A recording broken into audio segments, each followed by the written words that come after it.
지금 현재 AMD 고객사가 메타, 마이크로소프트, 오라클 등이 지금 사용 중입니다. 이 빅테크 회사들의 입장은 앞으로도 계속 AMD를 대안으로서 쓰겠다, 이런 입장입니다. 얼마 전에 오라클의 레리 앨리슨 회장님이 젠슨 왕에게 거의 간청하다시피 했죠. 제발 좀 AI 칩 좀 달라고. 근데 저번 달에는 테슬라가 엔비디아 칩을 대량으로 2025년에 공급한다는 뉴스가 나오고 나서 과연 이게 자율주행이냐 아니면 휴머노이드가 2025년 이렇게 빨리 벌써 나오냐 막 이런 게 기사화가 될 정도로 지금 거의 빅테크는 엔비디아 칩이 없으면 거의 모멘텀을 뭔가 구현할 수가 없는 그런 분위기입니다.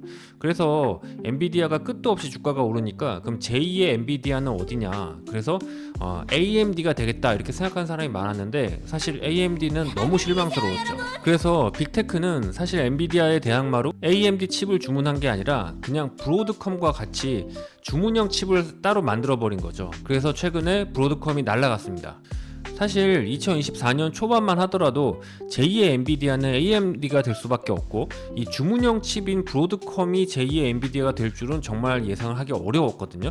그만큼 AMD가 칩이 형편이 없었을 수도 있고 아니면 엔비디아가 너무 좋은 칩을 만들었을 수도 있고요. 그래서 지금 시장에서는 엔비디아와 브로드컴을 산 사람들이, 아니 사지 못한 사람들이 그럼 지금이라도 사야 되냐, 그리고 AMD는 완전히 끝난 거냐, 이런 고민을 좀 할 수가 있어요. 근데 저는 기본적으로 엔비디아와 브로드컴이 너무 좋고 계속 좀 사야 된다는 입장이긴 하지만 AMD도 너무 무시할 필요는 없을 것 같아요. 그리고 AMD는 분명히 가격 메리트가 있을 것 같습니다. 그래서 이게 왜 그런지 그리고 얼마에 사면 좋은지를 좀 말씀드려볼게요. AMD가 2024년에 왜 이렇게 안 좋았냐면 결론적으로는 AMD 칩이 엔비디아와 비교해서 너무 별로였던 거죠.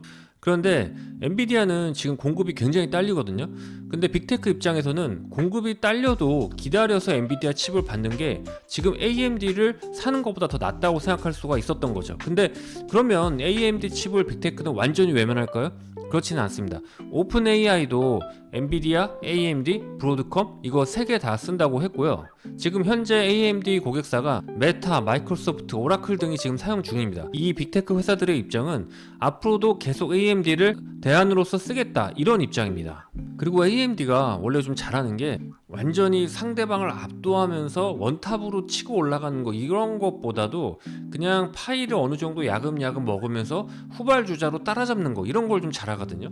그래서 인텔과 대항할 때도 뭐 인텔을 완전히 배격하고 AMD가 다 먹겠다 이런 식으로 시작한 게 아니라 그냥 칩이 성장을 하면서 야금야금 어느 정도 포션만 먹으려고 했던 것들이 인텔이 좀 효율이 안 나오면서 점차 시장을 먹은 것처럼 지금 데이터 센터 같은 경우에도 사실 엔비디아는 지금 거의 부르는 게 값이잖아요.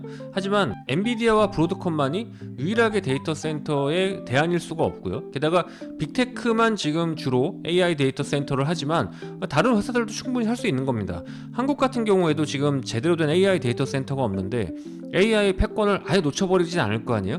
결국 나중에 AI 데이터 센터를 짓게 되면 빅테크 이외에도 질 수가 있고 빅테크도 결국 저렴한 대항마가 필요할 수밖에 없습니다. 지금 빅테크 CEO들도 그렇게 얘기를 하고 있고요. 그리고 생각보다 AMD가 너무 못한 건 아닙니다. 2024년에 데이터 센터 매출이 지금 70억 달러 정도 나와 있고 2025년에는 한 2배 정도 성장을 한다고 예상을 하고 있거든요. 재무 구조만 보더라도 지금 2024년 기준으로 AMD PER이 한 100배 정도 나와요. 이거는 주가가 너무 비싸다기보다는 얘가 실적이 그만큼 좀 별로였던 거죠. 시장에서 성장을 못하고 있고요. 반면에 엔비디아는 주가가 이렇게 많이 올랐어도 PER이 50배 정도밖에 안 됩니다. 근데 이거를 2025년 12개월 포워드 EPS로 계산을 해보면 대략 AMD는 여기서 4분의 1이 뚝 떨어집니다. PER이 한 25배 정도 나와요. 반도체 비즈니스 같은 경우에는 고정비가 굉장히 많이 들어가거든요. 그래서 고정비를 그렇게 많이 투입 안 하고 매출이 올라와주면 영업이익이 레버리지를 일으킬 수 있는 그런 구조가 됩니다. 근데 AMD에게 있어서 2025년은 아주 많은 투자 비용을 들이지 않고 엔비디아 칩을 못 사는 빅테크나 다른 데이터 센터를 지으려는 업체들한테 조용히 꿀을 빨 수 있는 해가 될 가능성이 많아요. 그리고 계속 몇 년째 주당 분기 순이익이 1불이 안 됐었는데 이제 임계치를 넘어서 2025년에는 분기당 1불 이상을 도전을 할 수 있을 것 같습니다. 2024년은 빅테크의 수주를 엔비디아만 몰리면서 컨센서스가 하락하는 해였다 그러면 2025년은 어느 정도 바닥을 찍고 일부 데이터 센터에서 받아먹기를 하는 그런 해가 될 가능성이 많습니다. 그래서 제 개인적으로는 AMD를 한 100불 이하에서는 이제 좀 눈여겨봐야 된다고 생각을 하고 있고요. AMD에게 너무 우리가 많은 기대를 했던 것 같아요.